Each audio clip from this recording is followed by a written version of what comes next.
Good morning and welcome to a very special edition of the National Newspaper Publishers Association's Let It Be Known on this Wednesday, January 19th, 2022.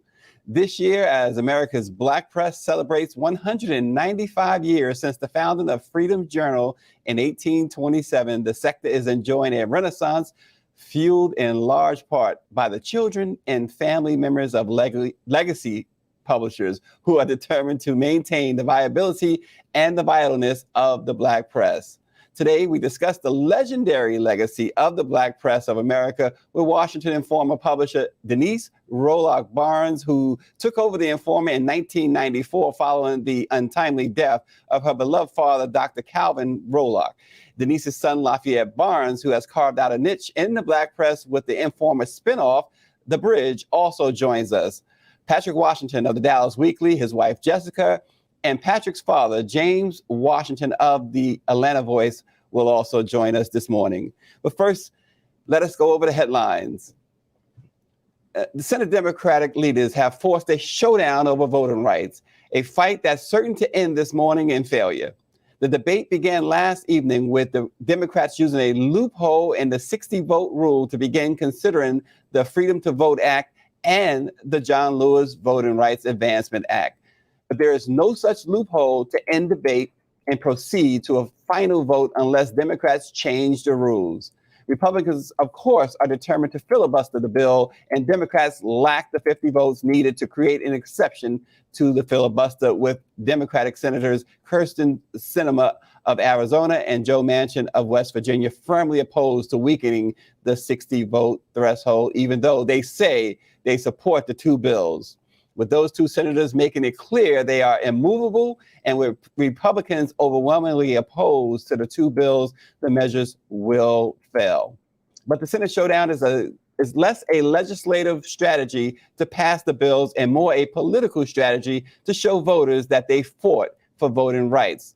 Yesterday, NAACP President Derrick Johnson addressed a letter to all U.S. senators arguing that American democracy may be standing in its final hour. To Democrats, he said it is morally inconsistent to praise voting rights legislation while allowing a procedural rule to tank it. And to Republicans, Derrick Johnson noted the party's past support for reauthorizing the Voting Rights Act. Once the debate ends, the Senate will vote on a motion to end debate and move to a final vote on the bills. That motion is not expected to gain the 60 votes needed for approval in the face of a GOP filibuster. Also in the news this morning, Team Rock, the social justice arm of hip-hop mogul Jay-Z's entertainment company, is amplifying community demands that the Justice Department investigate the Kansas City, Kansas Police Department, writing in an open letter Tuesday that there is no excuse to justify the DOJ's silence. Team Rock, joined by the nonprofit Midwest Innocence Project, said there's enough evidence of systemic police misconduct in the department that a pattern or practice investigation is necessary to review allegations of wrongdoing and discrimination. The DOJ's continued inaction tells targeted minority communities held hostage to the whims of the carceral state that justice does not exist for them, that their votes or lives, rather, do not matter. The letter from Rock Nation is addressed to Deputy Attorney General Vanita Gupta. Team Rock lawyer Alex Spiro said allegations of corruption and civil rights violations against police over the decades are not isolated. The incidents include the case of a former Kansas City detective who was the subject of a federal investigation last year after he was accused of exploiting Black women for sex and framing people for crimes they did not commit. In addition, FBI records dating to the 1990s and made public in recent months highlight that federal investigators found numerous allegations of civil rights violations and that about 200 Kansas City police officers were accused of misconduct and excessive force complaints over the years. The recent news reports about the department kept hitting our desk over and over again, Spiro said last week, and we knew we had to get involved. Team Rock sued the police department in September to obtain additional records to help ascertain the scope of the misconduct and evaluate the adequacy of the department's training and supervision. Also in the news this morning, Gary Chambers, a Democrat running for the U.S. Senate from Louisiana, unveiled a new ad yesterday in which he is shown smoking marijuana.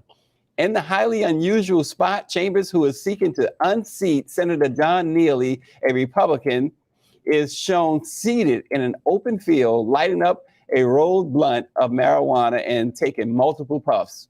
In a voiceover, he said he rattles off statistics about the drug, including that Black people are 4 times as likely as white people to be arrested for its use. He says for too long, candidates have used the legalization of marijuana as an empty talking point in order to appeal to progressive voters. Chambers said in a statement accompanying the release of the ad, "I hope this ad works to not only destigmatize the use of marijuana, but also forces a new conversation that creates the pathway to legalize the beneficial drug and forgive those who were arrested due to outdated ideology."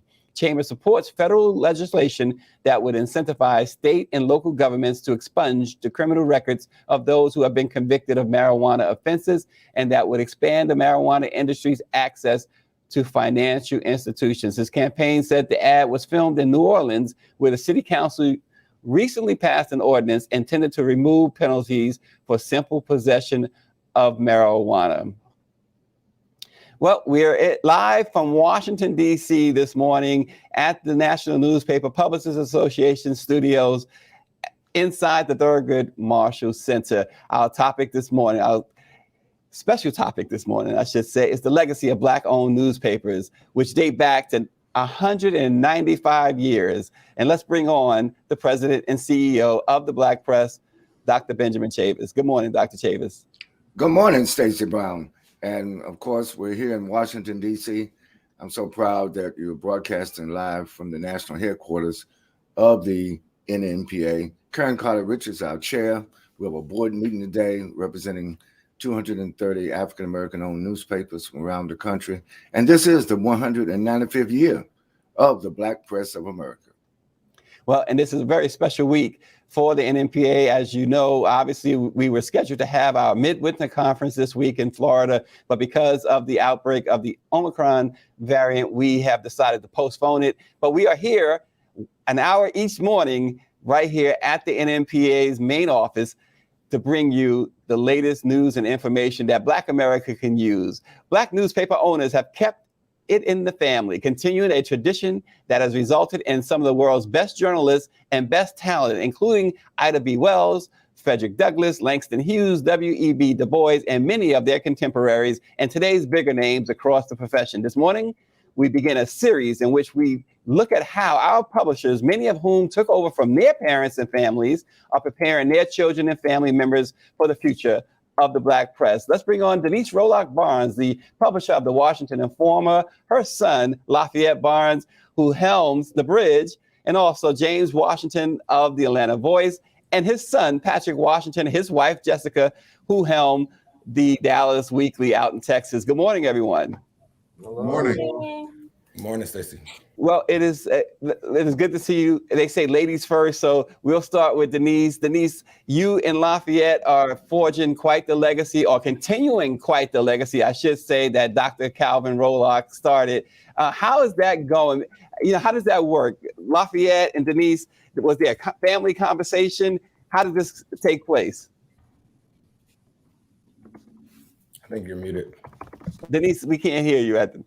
Sorry about that. Yeah, there was a family conversation that Lafayette was not a part of many years ago when my dad talked about building legacy. You know, it was important for him when he started this newspaper to make it a publication that served the community. And, you know, I came in not because I was asked to, but because, you know, I found a space for myself. And so when he talked about building institutions, I mean, what do? We try to bring family into those institutions and hope that they will find a space or a place that they can, you know, make themselves comfortable to be able to continue the legacy and the mission And, over time, and I say over time because patience is what one needs if you really want to bring family members into a business, with not just to bring them in physically, but, emotionally, psychologically, if they want to be committed to this, it takes time. And so they have to find their way. And we found, I think, a way to do this. I should say that Lafayette is not the only one, but my other son, Desmond Barnes, is also involved with the business as well. So no real conversation, but that conversation has continued to evolve. Yeah, and before we go to Lafayette, let's credit your mom. She deserves credit too, right?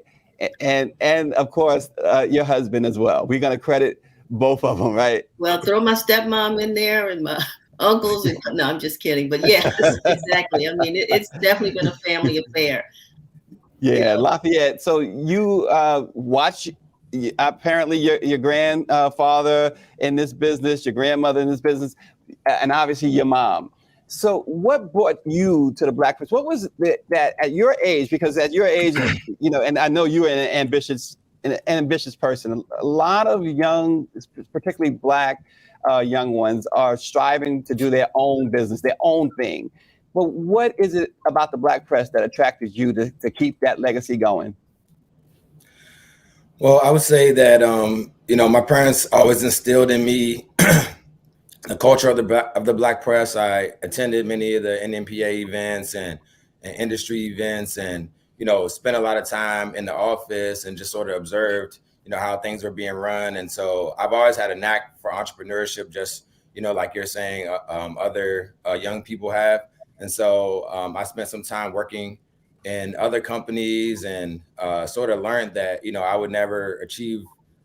I just never believed I would achieve the full value of my potential working for another company. I felt that if I take my energy into my family business, that perhaps there would be more opportunity and a longer legacy to fulfill and to create for my future. So it just made sense. Yeah.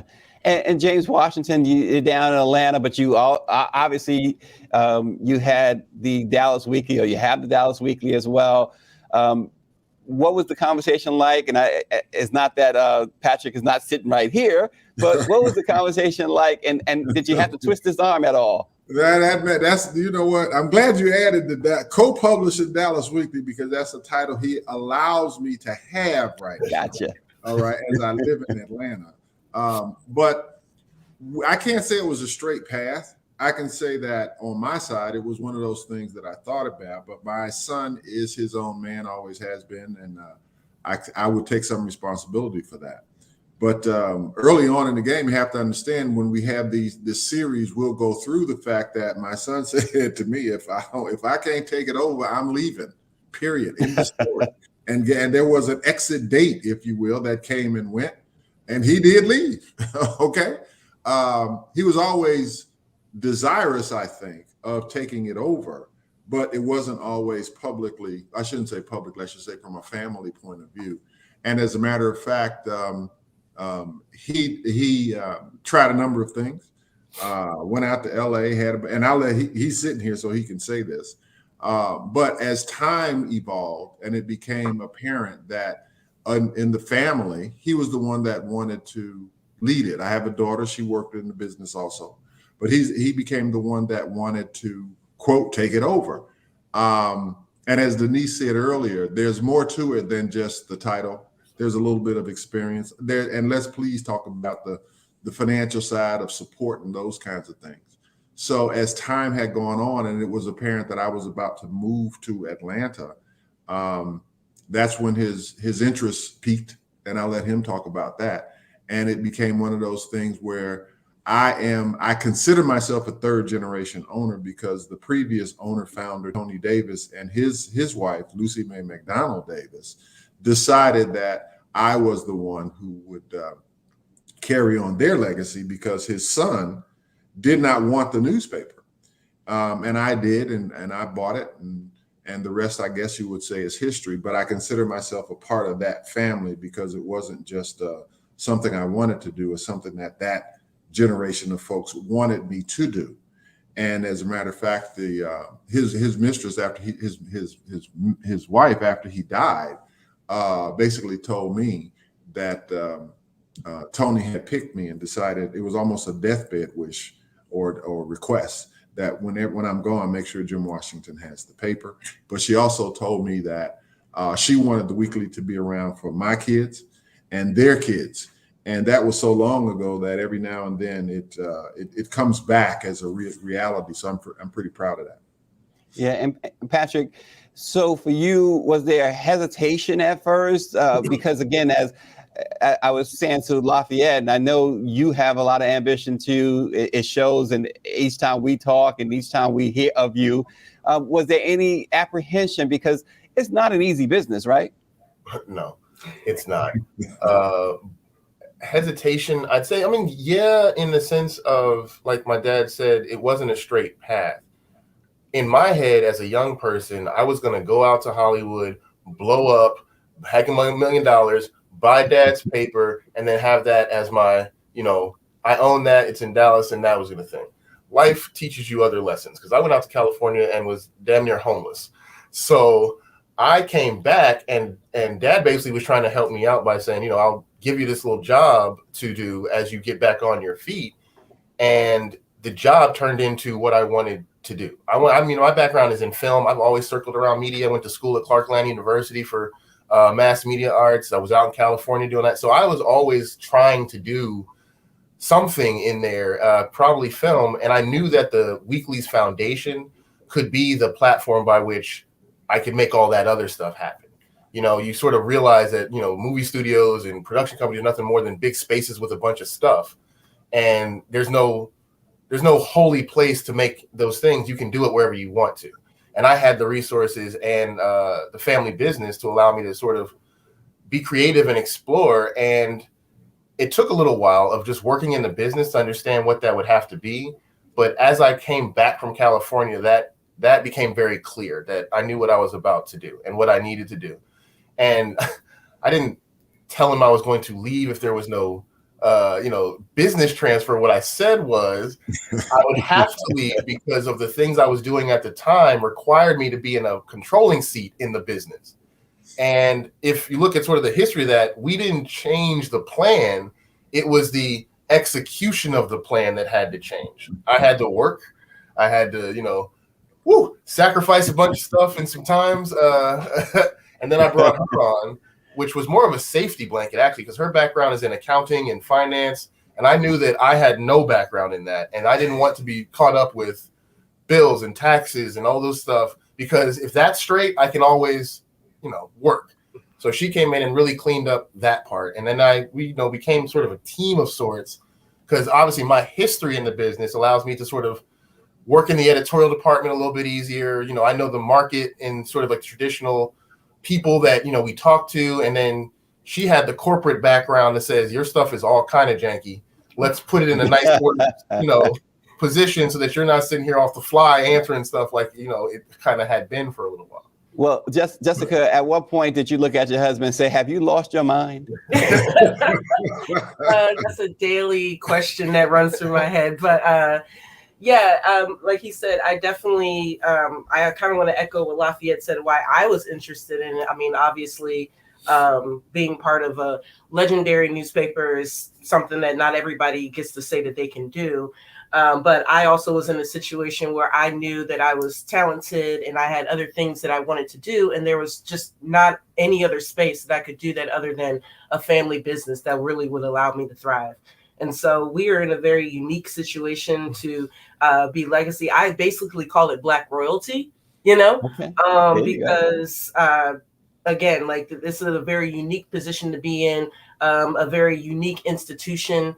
And I'm just very honored to be a part of it. I'm very proud of what we've come to, and to know that we have two beautiful children to pass this on to. Like Dad was saying before, it just makes you very proud to be part of it. Well, that's awesome. Lafayette, can you tell us too, I want to go back to Lafayette of the bridge, because can you tell us, Lafayette, about the importance of the history of the Black press? What about that helped bring you into this business? You're on mute, Lafayette. Gotcha. Just living in Washington, D.C. is a very politicized, it's a very politicized city. I was able to, it's very diverse, but it's traditionally a Black city.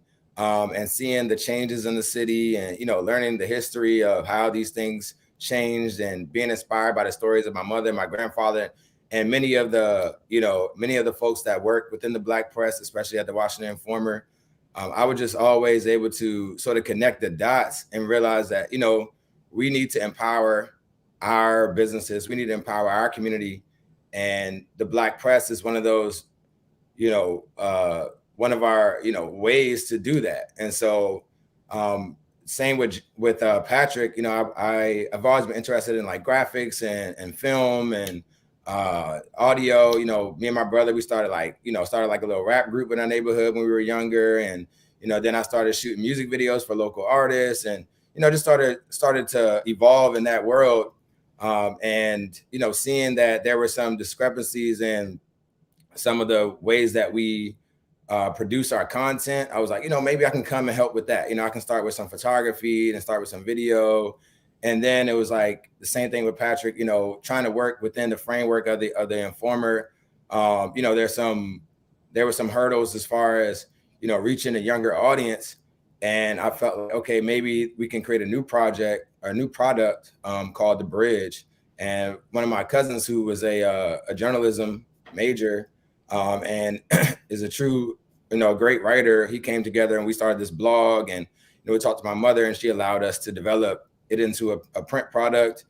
And, the response from the community here has just been amazing. People have, really appreciated the fact that we're maintaining this voice and that we're creating a space for young people to stay involved.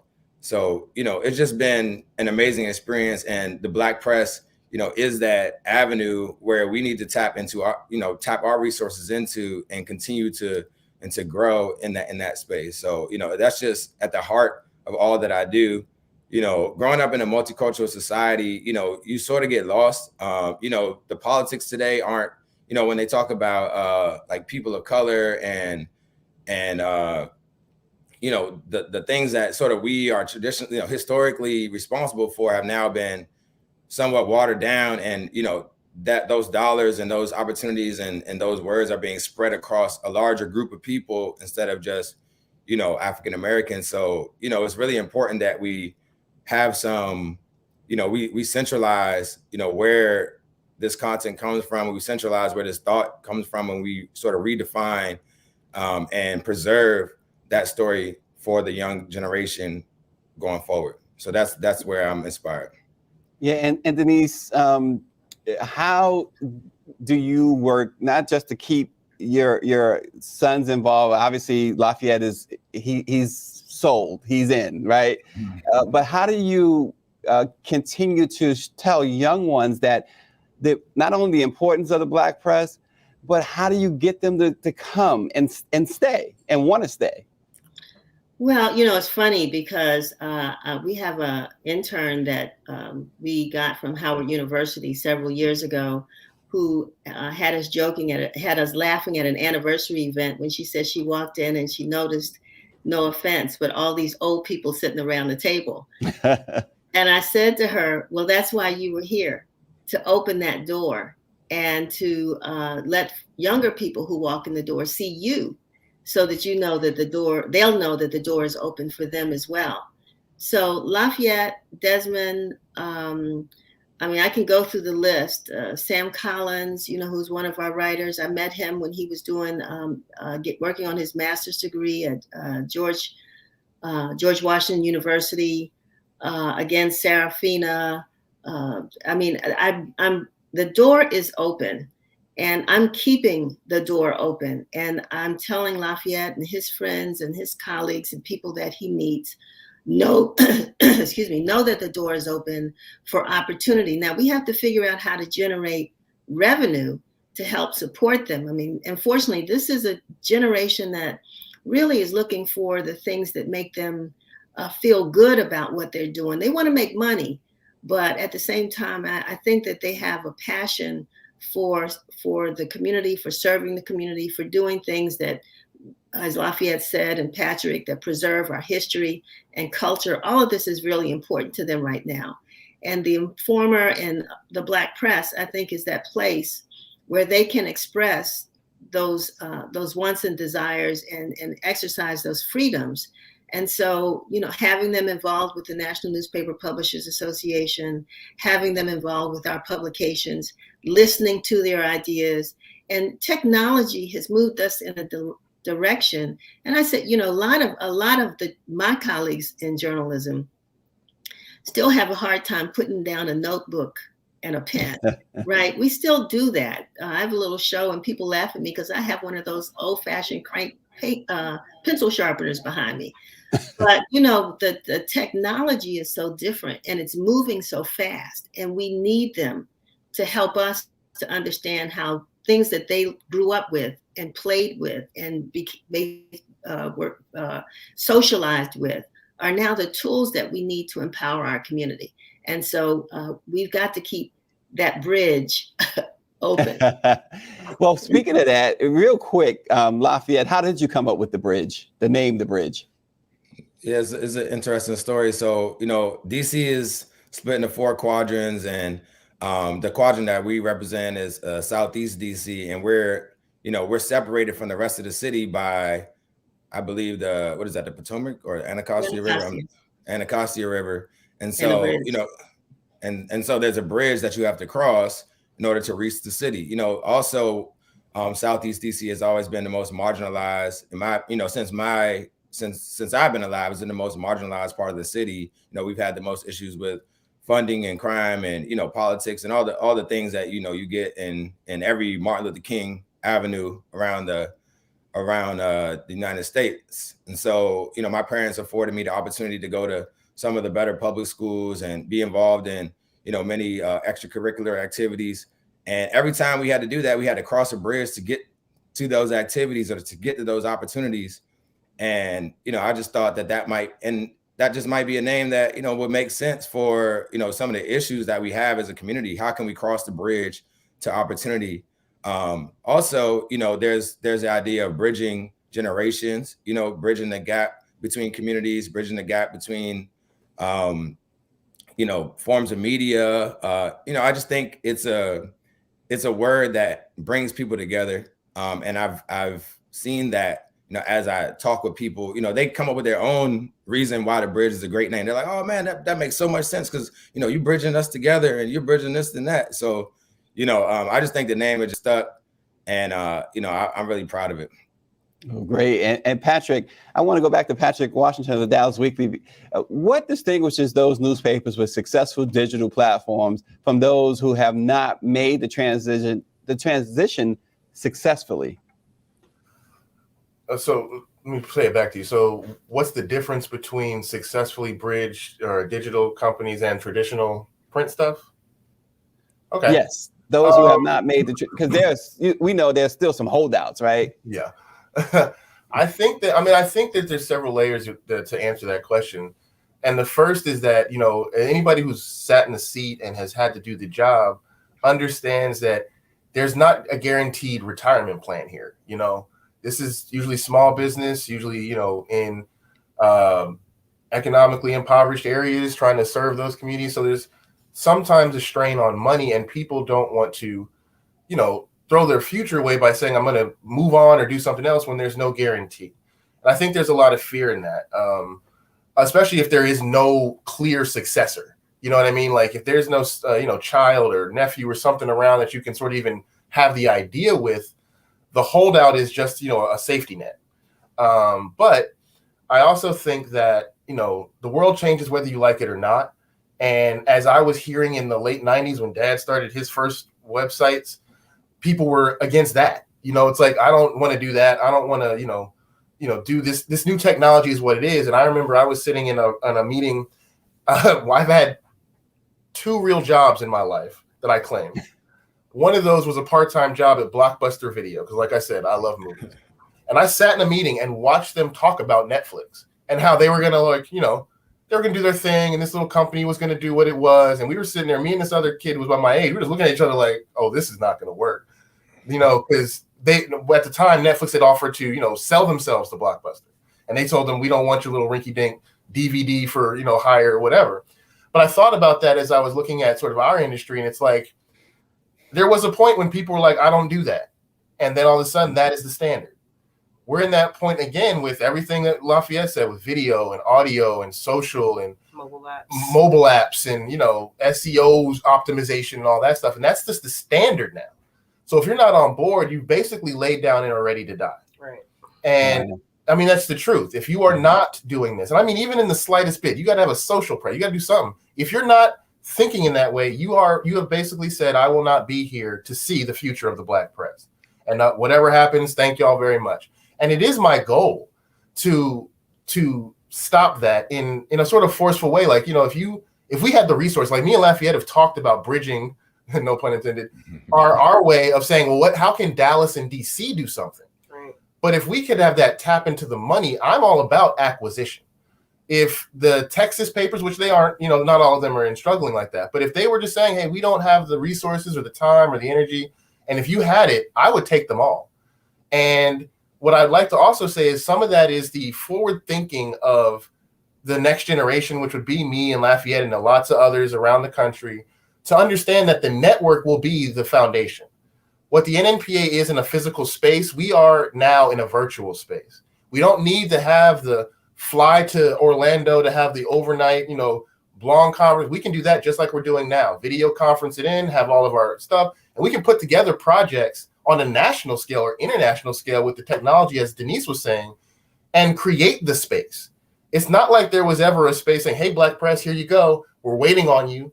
That's why all this other so-called Black media is allowed to flourish, because mainstream doesn't care who produces it. They want the face and they want the audience. And if someone can tap into that with a blog or a website, they'll give them the clout. They'll give them the exact credit. But I will say this, when Kobe Bryant died in that horrible crash, I remember, what was it? TMZ had it first, as they usually do. And they usually do. But I remember watching on social that at that moment, people were waiting, because it was one of those people, it's Kobe Bryant, it might be enough, but they were waiting for somebody they felt was more credible to say, oh yeah, that CNN or whatever it was. They were waiting on somebody and TMZ usually does have the scoop, let's be honest. Yeah. But the way they present themselves is not journalistic, and I'll say that publicly. They are a gossip rag, although they are very good at gossip. But I have found that, and we have a few young people, like Denise said in our thing, that have told us it's the legitimacy. There's a lot of fake stuff out there, and this generation is used to fake. They are completely ingrained in clickbait and fake news and all that good stuff that's around now. So when something presents itself as authentic, it becomes something they value. And we've been told that, and it's not a fast process. Remember, it's not like, oh, they got it, let's go send all our money. But as the audience builds and it gets younger, you become the thing that is the thing they're waiting for to confirm what they already know. And that is where we've kind of seen the Black press, at least I've seen the Black press, able to carve out a new space, because there's a lot of Black faces out there saying a lot of things. But when we say, hey, we started in 1954, all of a sudden that 25-year-old goes, oh, you've been around that long and you're still here? And it's like, yep. Oh, you know what? I just saw y'all on TikTok doing that thing. You know what? I did see y'all. How can I get down? Because I go over to this place, I go to here, and can I talk to y'all? And it's like, all of a sudden we got like dozens of 20-year-olds wanting to do what they do, but wanting to be respected for it, wanting to be legitimate, wanting to be authentic. And they know that the platform is the thing. My dad told me this. It ain't me. It's the weekly. It'll be here after me. It'll be here after you. But if you don't see it as the thing that guides you into making yourself and it bigger, you'll be the one to disappear. It will be here. Someone will buy it. Someone's going to take it. It's a viable product. But if you don't work it, someone else will. But it will be here and you won't. And I think the children are knowing that. They're seeing it. It's like they're on all these platforms. They know how quickly the media cycle goes. That's why, they got all this clickbait and all this other, what is it? The hijinks of social, all the challenges. They just need to be seen. Yeah. And someone's waiting to be the person that is the trend, the viral person. Sorry. Yeah. And James Washington down in Atlanta. James, I remember when the pandemic first began in early 2020, and we did a live stream. And I remember your reaction. I mean, we certainly didn't have in place all of the great technology that we had. I mean, we had the technology, we just wasn't using it. And I remember you saying at the first time, you said, this has my full backing. If anyone ever says anything, let them know this is the way to go for NNPA. You saw that, but I'm sure that wasn't the first time. That wasn't the beginning of your realization that we needed to be more digital, more on live streams and on camera. So when you think about that, the discussions you and perhaps Janice has had, your wife at the Atlanta Voice, and of course, Patrick at the Dallas Weekly, what's the future now? We're here, we're in this space. Now what's next? Stay the course. Then don't change based on the newness of it. You know, sometimes you can have folks who are like cats, flash a light and they'll go for that light, flash another light, they'll go for that light. So what you have to do is when you get it, you have to stay the course. I'm watching a lot of historical sides. And one thing I want to say, and I'll get back to this, Stacy, and that is there is a real difference that I would like to tell people that says you're into whatever business you're in two businesses. You're in the business of that thing. We're in that thing that we're talking about today is black. I'll say black press, but it's really black media. And the other one is you're in the business of business. And most folks can bury their head in what they're doing as the business side of it. But you have to realize that one of the beauties of watching these two on camera, because I don't see them that often, is Patrick had enough sense to find somebody who could watch their money. I mean, the other side of that is the business of this. Wait, I love that. Patrick had enough sense to find some. Wow. Yeah. Wait a minute, but she still has the right question every day. And have you lost your mind? That's all relevant, if you will. Okay. But by the same token, the idea, the dream, the what, that's why artists have business managers, if you will, because you know what, you want to know how a guy made $100 million and he's broke at the age of 40. And that's because there's a business side to what you're doing, and you have to recognize your weaknesses.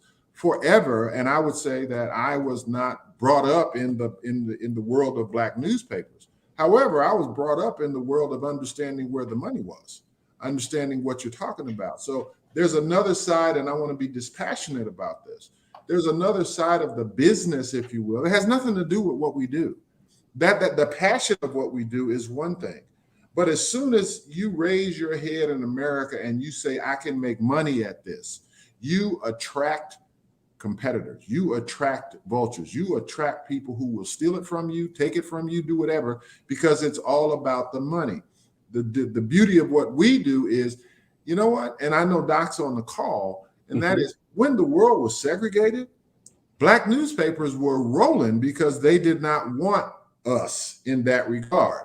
As soon as, and I tell this story, so correct me if I'm wrong, as soon as LA blew up way back in the day, and there were no black reporters, if you will, to go and cover it in inner city America, white newspapers, lily white newspapers, decided, well, maybe we can do the same thing that they did when Jackie Robinson broke the color line. Well, we can go, and they started raiding black newspapers. Well, the difference between the Negro leagues and newspapers is once Jackie Robinson crossed the color line, black ownership of baseball teams dissipated. It just went away. Once they started to raid the talent in our newsrooms, if you will, the thing is, we just didn't go away.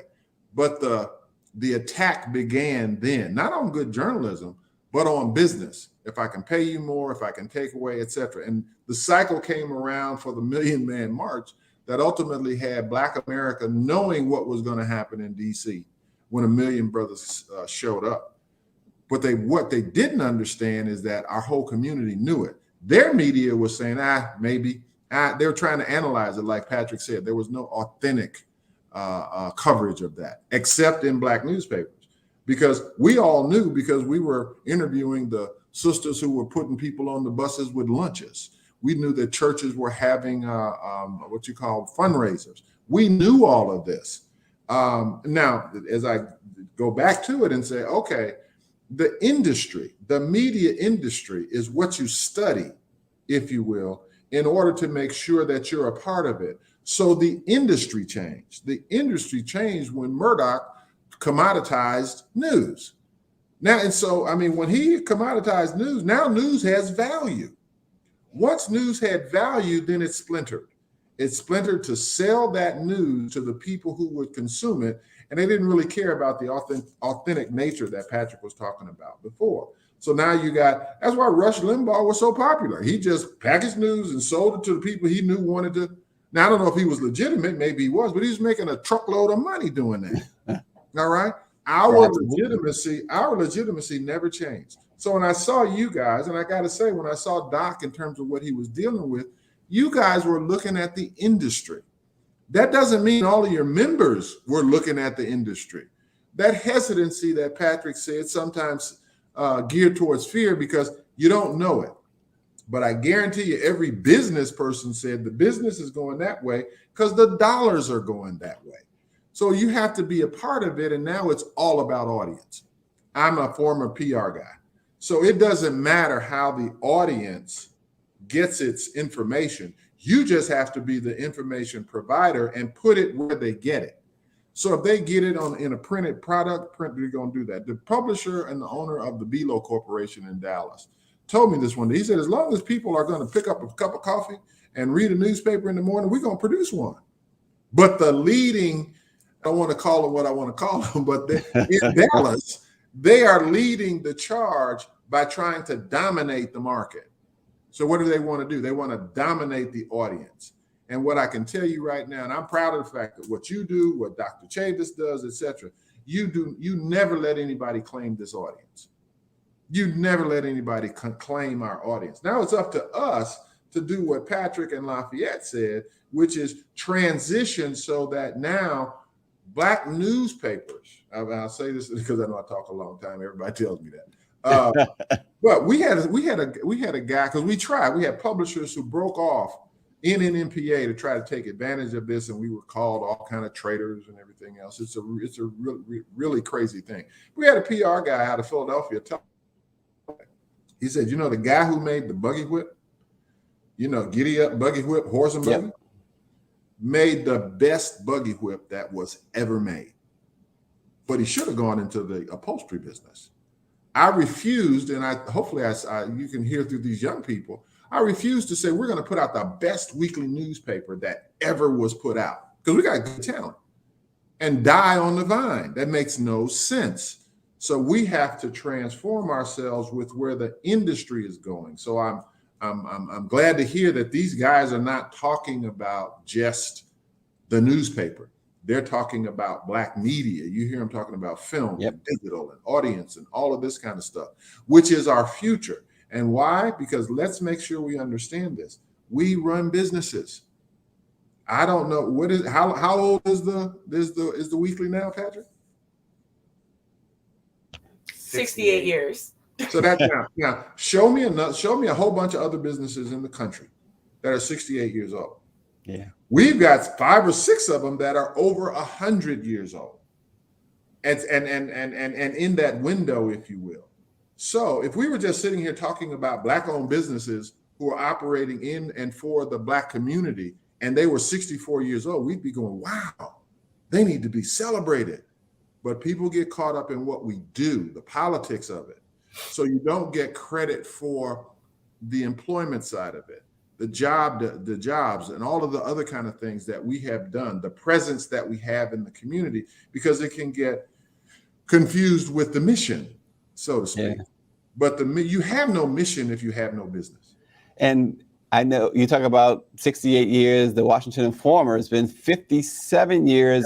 Yep. Denise, you are one of the many women publishers of the National Newspaper Publishers Association and a former chair of the National Newspaper Publishers Association. Denise, so you heard what James Washington said, you heard what Patrick and your son has said. So where do you see the future of the Black press? Well, there's something still deep in my gut that tells me that the print versions of what we do have to be sustained. Because to me, in some respects, that's what we own, right? as we go onto these digital platforms, artificial intelligence, all of these other types of digital processes, we don't own those networks. And it frightens me because, one, I know we absolutely need to be in those spaces. And we need to make sure that we do it well, and we, have folks that work with us who understand how all of those spaces operate. But if someone were to cut off the switch, we're gone. If someone were to decide that anything that didn't look like, I tell the joke, Stacy, you may have heard me say this before, that a lot of people use Alexa and Siri, right? And I don't know how many times we have tried to talk to those machines and they didn't understand what we said. And I said, that's because we need Tyrone. We need to be talking to Tyrone, because Tyrone's going to understand, our dialect, our language, but we don't have a Tyrone. Now, if there's some smart person out there that's listening, please let us know when you create one, because that's who I want to talk to. I'm not getting Alexa until I get Tyrone. Call Tyrone. Okay. But, I just say that to say that, the newspapers have been something that we've been able to own and control. Now, granted, we may not own the printing presses anymore. And we are contracting that out and paying other people to print our publications, but that's an easy fix. But I think it is very important still that we are very present in all of these other digital platforms, that we know them, that we can find some ways to control them, and that our stories, because we have so many stories that have never been told. And every day we learn something new about Black Americans and their contributions to this country and to the world. And we have to continue to tell those stories and find places, find ways to tell them that not only our community is interested in seeing and hearing and knowing about, but the world at large. Everybody's fascinated with how we've been able to do so much with so little, but then we've always had a lot. We have a whole continent, just to say that. But so I think there's a future, and as long as we can, we get upset sometimes with our little kids who are sitting there on these, machines playing these games. They are the ones who are going to be controlling, what we see in the future. So just help them to understand, as James said, that this is a business, and what they're doing is making a space for them in the future in a business of digital. So I don't know if that. Well, David Youngblood asks, is there a way for the print portion to act as a pipeline to ensure the ownership or license remains in your hands? I think we've been, I think those of us who are owners are committed to make sure that remains in our hands now, and hopefully the publishers are putting in their wills or their trusts what they want the next generation to do with the business that the family owns. That's the only way I can think of that we can ensure that there's a pipeline, because what has happened over the years from Douglas and other publications, when the publisher dies, the newspaper dies with them. And so if we don't put those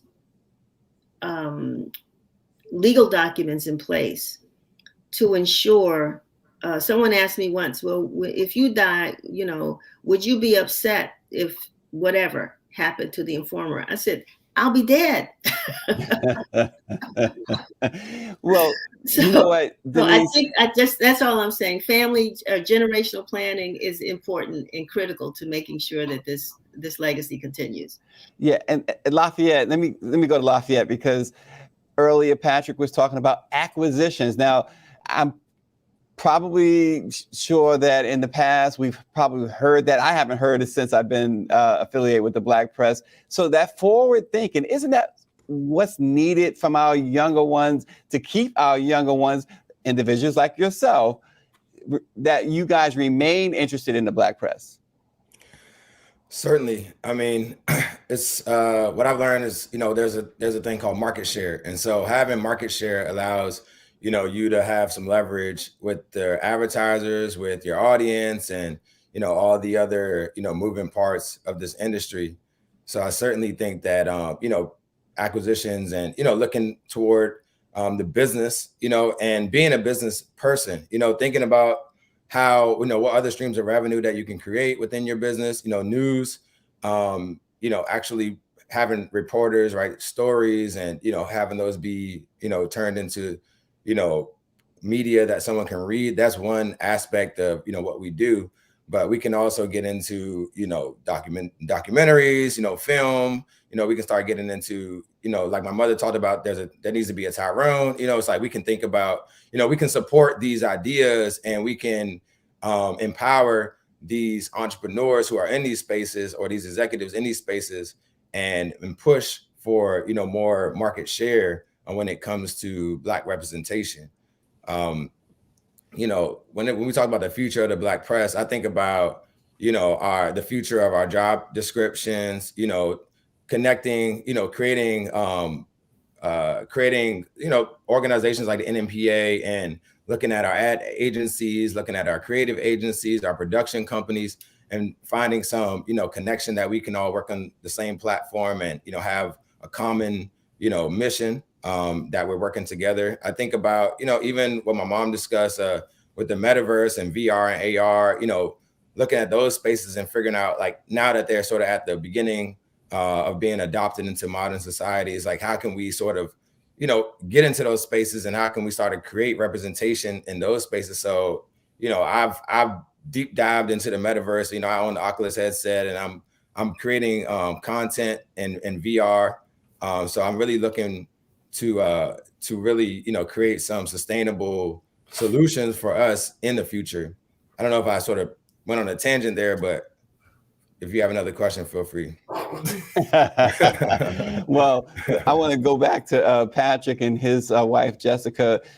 Patrick, so we've heard Denise talk about sustaining the print portion, but we also hear that she mentioned Tyrone and the young ones that we do see. She mentioned the young ones and their devices. We know that there's a wealth of talent at HBCUs. Is the Dallas Weekly, not Washington Forum? I got to ask her about that, but I'll ask you about the Dallas Weekly. Is the Dallas Weekly, what are you doing to cultivate that talent and perhaps find that diamond in the rough or that jewel who will, give us that platform, that Black platform that Denise alluded to? Well, one, we do engage with the HBCU community. I'm an HBCU grad. My father went to Southern, I went to Clarkland University. And we are trying to put together, as Lafayette said, things beyond the traditional product line that speak to that. So one of the products we've kind of created, which is really in its infant stages now, we probably won't have the big hoorah that we'd like, but by next year we probably will. We want to start an HBCU signing day event that can exist not only in our print publications, but in our digital and virtual spaces. We have the door open always. We use a program called Handshake. I suggest anybody use it. It's for finding interns and salespeople and stuff like that, but through mostly an academic kind of way. But you can choose the schools you'd like to sort of focus on. And so we have our Texas schools, but then we just listed all the HBCUs. So if somebody is on that, which, the young folk are, they're seeing job postings that, in Dallas about, being a writer or being a photographer or doing those things. And we're getting calls from that. Other than that, it's really important. And I think everybody's kind of touched on it, but I think we need to sort of place our thumb on, I think the Black press and maybe the NNPA as an organization does need to make some concerted efforts to engage the community again. I think that sometimes we get in our silos, our little bubbles, and we understand what we do. We understand the legacy. Like, we've been talking a long time about our businesses and stuff, but sometimes we don't look out and say, does the world know this? Like, does the barbershop down the street know that we are the center for their community? And if not, how do we talk to them? How do we convince them? How do we reestablish ourselves in that space? Because I've said it all day. We use this term around here called ecosystem. And we look at ourselves as the center of that ecosystem, because if, hypothetically, and anybody could say this, if all of the Black-owned businesses used the Black press as their marketing, nobody Black would have to go anywhere to find anybody Black. All of their resources would be like, even the businesses, if you need an accountant or a lawyer or it sounds a like janitor, we lost you would also have a center. Patrick. We lost some contact here. Oh, can you still hear me? I'm still talking. Y'all hear me? Okay. I'm losing Patrick. Can we not hear me? I can keep talking if that helps. So. Okay. So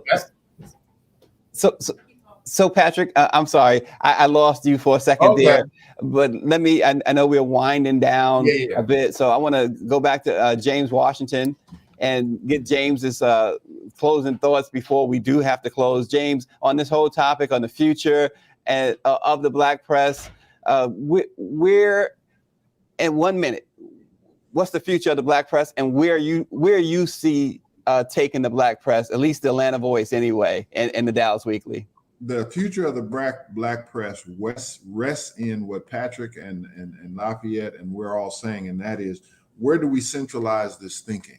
We would want to have this at NNPA. We've got in trouble because, I mean, older publishers who were and I'm not talking about a lot of them, would get together to try to figure all of this out that you're talking about, because we knew we should be doing it through NNPA. That's a think tank for us. All right. If you don't, you wind up having individual conversations with individuals, and then you get back home, so to speak, and you still have to worry about making payroll and doing these other things. But the future is good, and it's reflected. I think it's very bright because it's reflected in the fact that Lafayette, Patrick, I think Chris Bent, there are a number of publishers of that generation who are now realizing that the picture is a little bit bigger than just the hometown. The hometown pays the rent, pays the mortgage, but the future of the industry rests in who we are and the intellectual properties that we bring to it.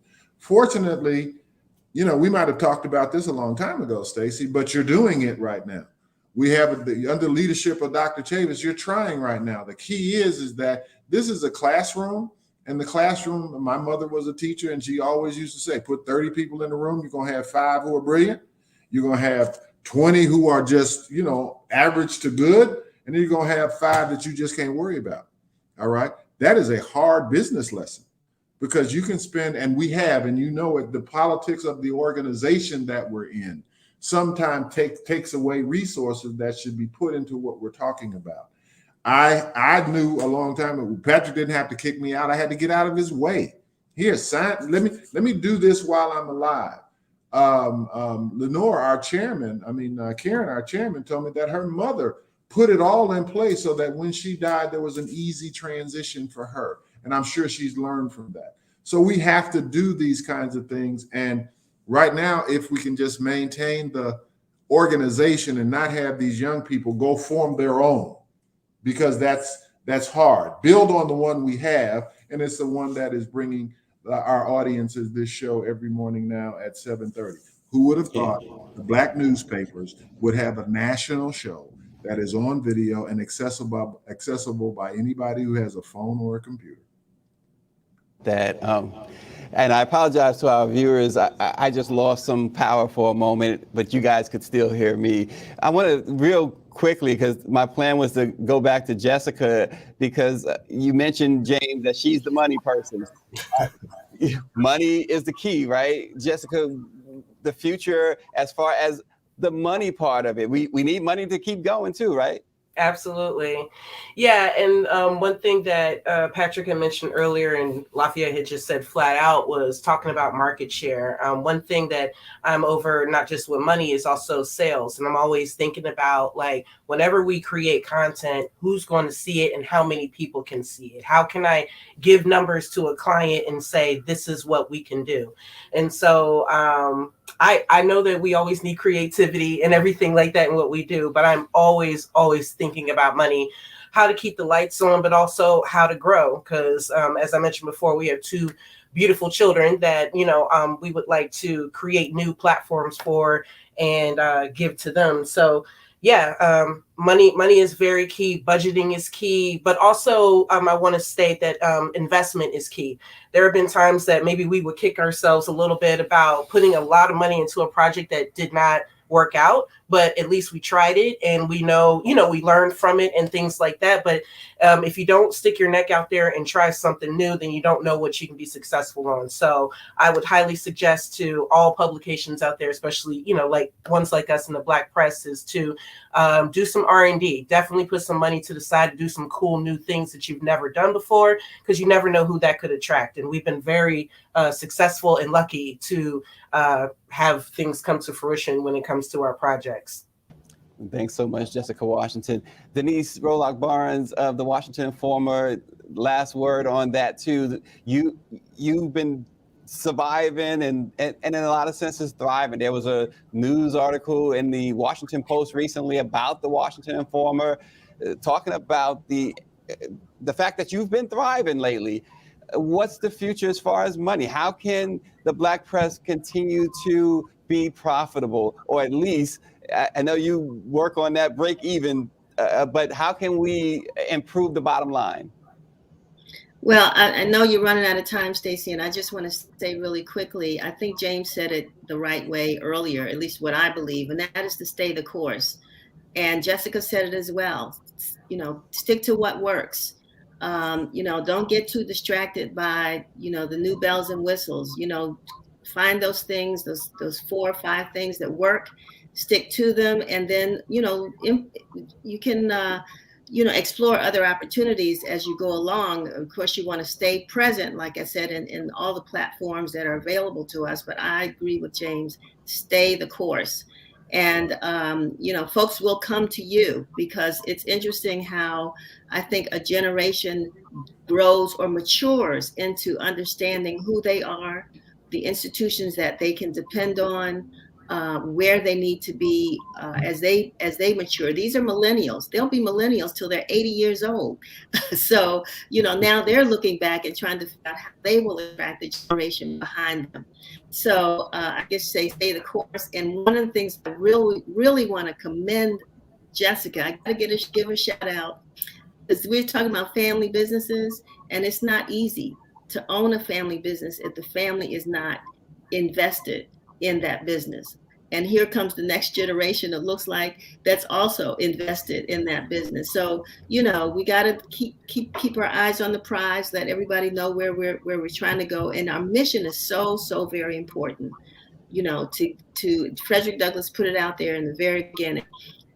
We need to speak. We are here to speak for ourselves and to tell the country what we feel and what we've done and what our contributions are. Nobody can do that for us but us.